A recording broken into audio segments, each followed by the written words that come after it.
Alkenes की अब तक हम लोग 3 केमिकल प्रॉपर्टीज डिस्कस कर चुके हैं। Addition of H2, addition of Cl2 और Br2, addition of hydrogen halide. तीनों रिएक्शन को डिटेल में डिस्कस करने के बाद अब 4th केमिकल प्रॉपर्टी पढ़ते हैं जो एक एडिशन रिएक्शन ही है। इस बार है एडिशन ऑफ वाटर। वाटर का एडिशन करवाना है अल्कीन पे। ये भी एक रिएक्शन होती है जो अल्कीन शो कर सकता है, यानी अल्कीन्स में खास रिएक्शन है कि अगर उनको वाटर के साथ रिएक्ट करवाएं तो वाटर मॉलिक्यूल्स अल्कीन पे ऐड हो जाते हैं। लेकिन कैसे होती है ये रिएक्शन उसको देखते हैं। तो कहा गया है कि alkenes on reaction with water यानी कि H2O in presence of an acid produce alcohols. Simple सी बात है, अल्कीन जब वाटर के साथ रिएक्ट करते हैं किसकी प्रेजेंस में, एक एसिड की प्रेजेंस में। ये एसिड यहाँ पर कैटलिस्ट का रोल प्ले करता है, तो क्या बनाते हैं, एल्कोहल। आगे एक और बात कही गई है, वो ये है कि the reaction takes place according to Markovnikov's rule. Reaction Markovnikov rule के हिसाब से होता है। अब रिएक्शन को देख ही लेते हैं, समझ लेंगे अच्छे से फिर।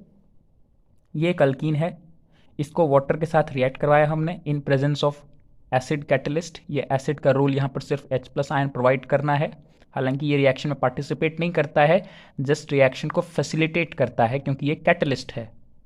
लेकिन जो भी है, मैकेनिज्म हमारे सिलेबस में नहीं है इस टाइम। बस एक बात याद रखनी है कि इसमें रिएक्शन कैसे होगी। तो फिर से एडिशन रिएक्शन है तो अल्कीन का पाई बॉन्ड टूटेगा। और वाटर मॉलिक्यूल के बारे में हमें याद रखना चाहिए कि वाटर मॉलिक्यूल खुद टूटता है तो H+ और OH- आयन में टूटता है। जब वाटर मॉलिक्यूल खुद डिसोसिएट होता है तो H+ और OH- आयन में टूटता है। अब क्योंकि कहा गया है कि रिएक्शन मार्कोनिकोव रूल के हिसाब से होगा, तो मार्कोनिकोव रूल क्या कहता है कि नेगेटिव पार्ट को इन दोनों कार्बन में से उस कार्बन पे लगना चाहिए जिस पे लेसर नंबर ऑफ हाइड्रोजन हो। तो खैर यहाँ तो 2 ही कार्बन है, दोनों पे 2-2 हाइड्रोजन है, तो यहाँ पर मार्कोनिकोव रूल का कुछ खास हमें असर दिखाई नहीं देता है। हम चाहें तो OH दोनों में से किसी पे भी लगा सकते हैं। लेकिन तरीका यही है कि पाई बॉन्ड टूटेगा। इधर H2O जब डिसोसिएट होगा तो उसमें से पॉजिटिव और नेगेटिव आयंस क्रिएट होंगे। नेगेटिव आयन मार्कोनिकोव रूल के हिसाब से उस कार्बन पे चला जाएगा जिस पे लेसर हाइड्रोजन होता है। तो यहाँ पर तो हम किसी पे भी लगा सकते हैं। तो हमारा प्रोडक्ट ये बन जाएगा कि मान लीजिए कि OH- इस कार्बन पे लगता है तो CH2OH और हाइड्रोजन चला जाएगा इस कार्बन पे, तो ये CH3 CH2OH। सिंपल सा है, पाई बॉन्ड तोड़ो, मार्कोनिकोव एडिशन करवा दो। सेम मैकेनिज्म है। दूसरा एग्जाम्पल लेते हैं प्रोपीन का। यहाँ 3 कार्बन वाली अल्कीन है, इसको H2O के साथ रिएक्ट करवाया कैटलिस्ट के प्रेजेंस में, फिर से वही होगा।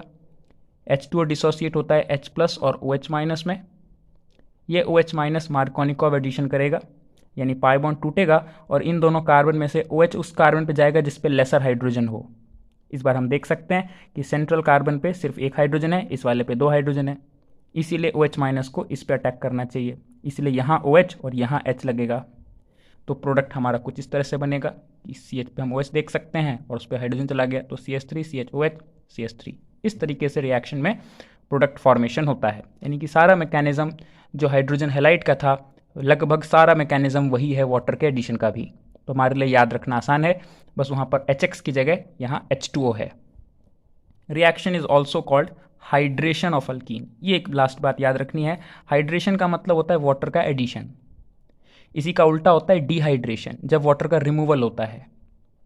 लेकिन यहाँ तो हम देख रहे हैं कि अल्कीन मॉलिक्यूल के ऊपर H2O मॉलिक्यूल ऐड हो रहा है, तो इसीलिए ये हाइड्रेशन रिएक्शन होगी, अल्कीन का हाइड्रेशन। तो ये एक केमिकल प्रॉपर्टी है एडिशन ऑफ वाटर। अब एक दूसरी एडिशन प्रॉपर्टी भी है, वो है एडिशन ऑफ सल्फ्यूरिक एसिड। इसका भी जिक्र हम लोग कर चुके थे एक बार। तो इस एडिशन रिएक्शन को देखते हैं। इस बार सल्फ्यूरिक एसिड का एडिशन होना है अल्कीन पे, तो ये एक अगली केमिकल प्रॉपर्टी है। सब कुछ वैसा ही है, फिर से एडिशन होना है। बस एक बार हमें ये बात समझनी चाहिए कि सल्फ्यूरिक एसिड जिसका एडिशन हम करवाने वाले हैं, अभी सीखने वाले हैं कि कैसे होगा, पहले इसका स्ट्रक्चर एक बार ध्यान में ले लेना चाहिए, क्योंकि स्ट्रक्चर अगर हमें समझ में आए तो रिएक्शन हम समझ पाएंगे अच्छे से।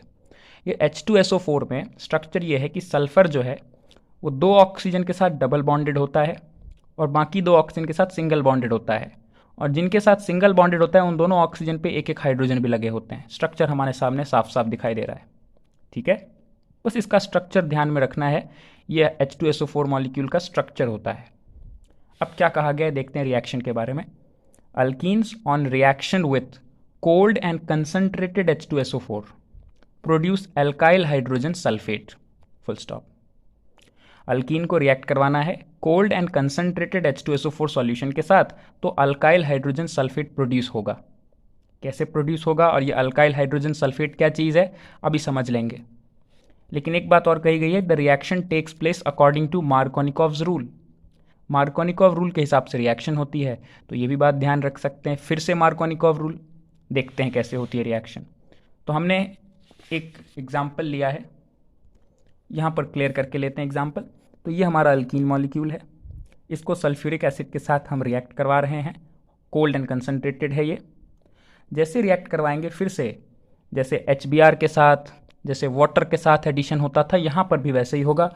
ये पाई बॉन्ड टूटेगा, लेकिन सवाल यह है कि इसमें से क्या टूट के कौन सी चीज़ कहाँ पे लगेगी। HBr में तो पता होता था, H2 में भी देखा हमने, इसमें क्या होता है।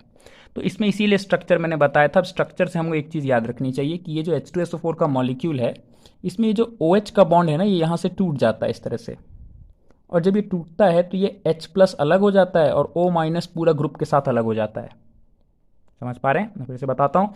ये जो H2SO4 मॉलिक्यूल है, इसमें हम देख रहे हैं ना कि ये OH बॉन्ड है, इस साइड वाला या इस साइड वाला, किसी भी साइड से ये बॉन्ड ऐसे टूट जाता है OH का।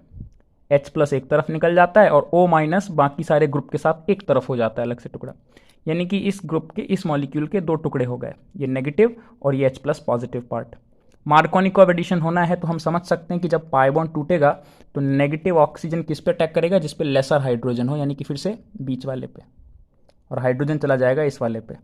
तो प्रोडक्ट क्या बनना चाहिए? प्रोडक्ट बनना चाहिए CH3CH। अब इसी पे O लगा था तो ये हमने O लगा दिया, लेकिन याद रखना चाहिए कि O के पीछे इतना बड़ा ग्रुप भी लगा हुआ है, तो जहाँ जहाँ O जाएगा वहाँ वहाँ उसके साथ ये सल्फर, ये ऑक्सीजन, ये हाइड्रोजन, ये बाकी सारी चीज़ें उसके साथ लग के चली जाएंगी। तो इसलिए हम देखते हैं ऑक्सीजन है, ऑक्सीजन के पीछे सल्फर, डबल बॉन्डेड ऑक्सीजन, फिर OH, ये लग गया। और दूसरे इस वाले कार्बन पे तो ये H+ आके लगेगा, तो CH2 का क्या हो जाएगा? CH3, ये हमें यहाँ दिखाई दे रहा है। तो मुझे लगता है कि इस रिएक्शन को हम आसानी से समझ सकते हैं। एक बार रिवाइंड करके देख लेंगे, अगर कोई डाउट आ रहा है इसमें, तो ये इसमें इस तरह से प्रोडक्ट बनता है। यानी कि तरीका फिर से सेम है, पाई बॉन्ड तोड़ो, मार्कोनिकॉव एडिशन करवाओ, बस कैसे करवाना है, कौन सा ग्रुप लगेगा वो ध्यान रखना है कि सल्फ्यूरिक एसिड में ये OH बॉन्ड टूटेगा, H+ एक तरफ, O- एक तरफ, O- के साथ सारी चीज़ें एक साथ आकर के लग जाएंगी। ये जो कंपाउंड बनता है इसी को कहते हैं हाइड्रोजन सल्फेट। याद रखना चाहिए, जिसमें ये ग्रुप लगा है ना, ये OS double bond O, S double bond O, OH, ये जो पूरा ग्रुप है ये हाइड्रोजन सल्फेट ग्रुप होता है।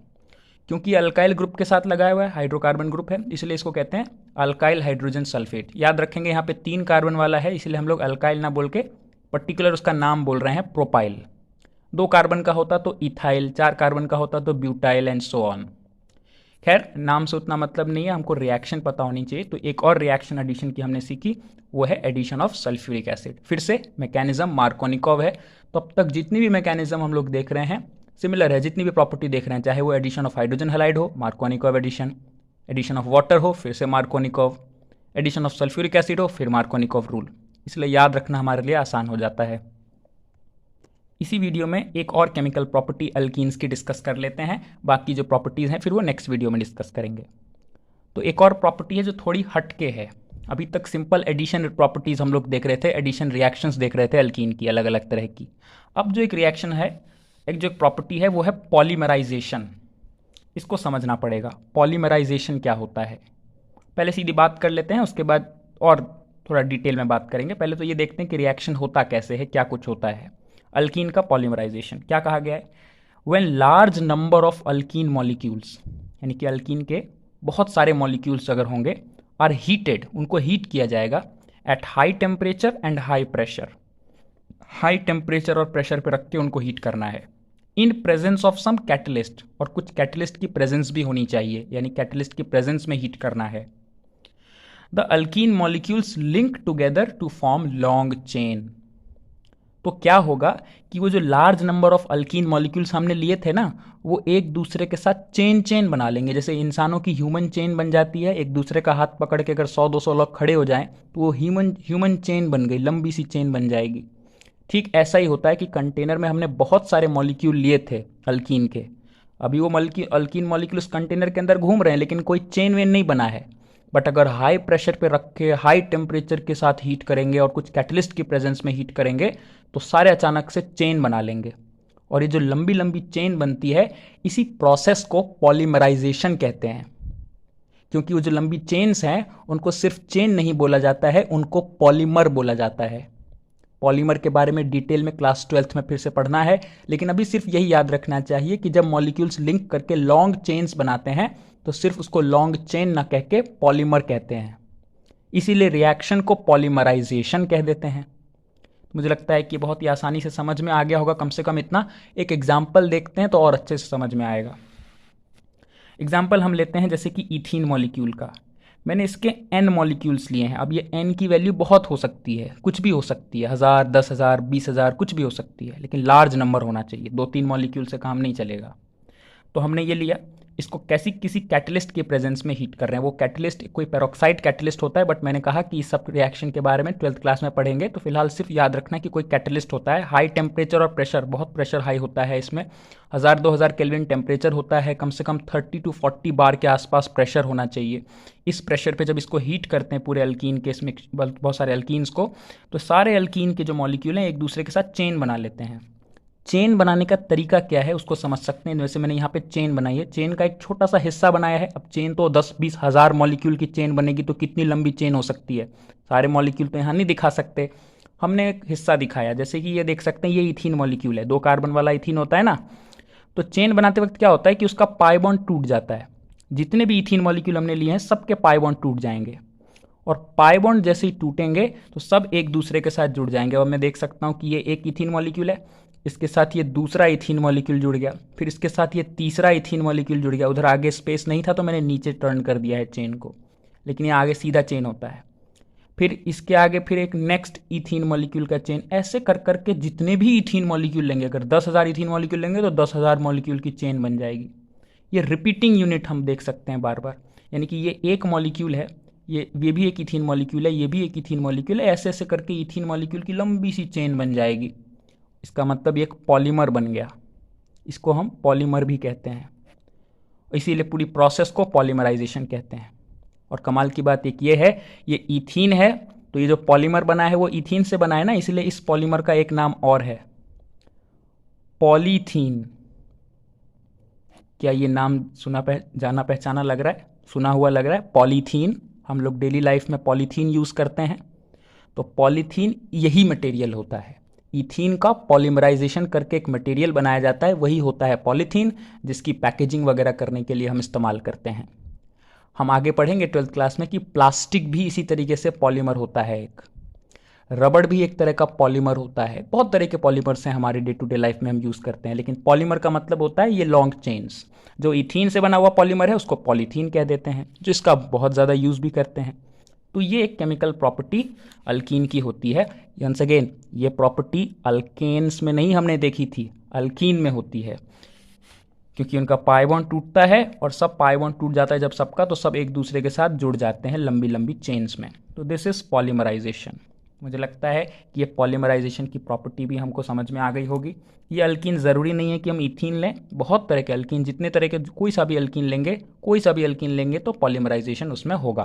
कंडीशन यही है, कोई कैटलिस्ट होना चाहिए, हाई टेम्परेचर और हाई प्रेशर होता है। लेकिन जनरली इथीन मॉलिक्यूल लिया जाता है क्योंकि ये सबसे ज़्यादा इजीली अवेलेबल होता है और इससे काफ़ी यूज़फुल कंपाउंड हम बना सकते हैं। पॉलीथीन बहुत यूज़फुल है हमारे लाइफ में आज की डेट में। वो अलग बात है कि इन्वायरमेंटल इसके कुछ बुरे असर पड़ते हैं, जो इन्वायरमेंटली ये उतना अच्छा नहीं है, बट फिर भी कम से कम ये ज़रूर कह सकते हैं कि इसका डे टू डे लाइफ में अभी तो बहुत बड़े स्केल पे इस यूज़ हम करते ही हैं, पैकेजिंग में, बाकी बहुत सारी चीज़ों में। इसीलिए ये जो केमिकल प्रॉपर्टी है अल्कीन की, ये अभी हमारे लिए इंडस्ट्रियली बहुत ही इंपॉर्टेंट प्रॉपर्टी है। तो एक प्रॉपर्टी हमने समझ लिया, बाकी की प्रॉपर्टीज़ नेक्स्ट वीडियो में। Thank you for this video.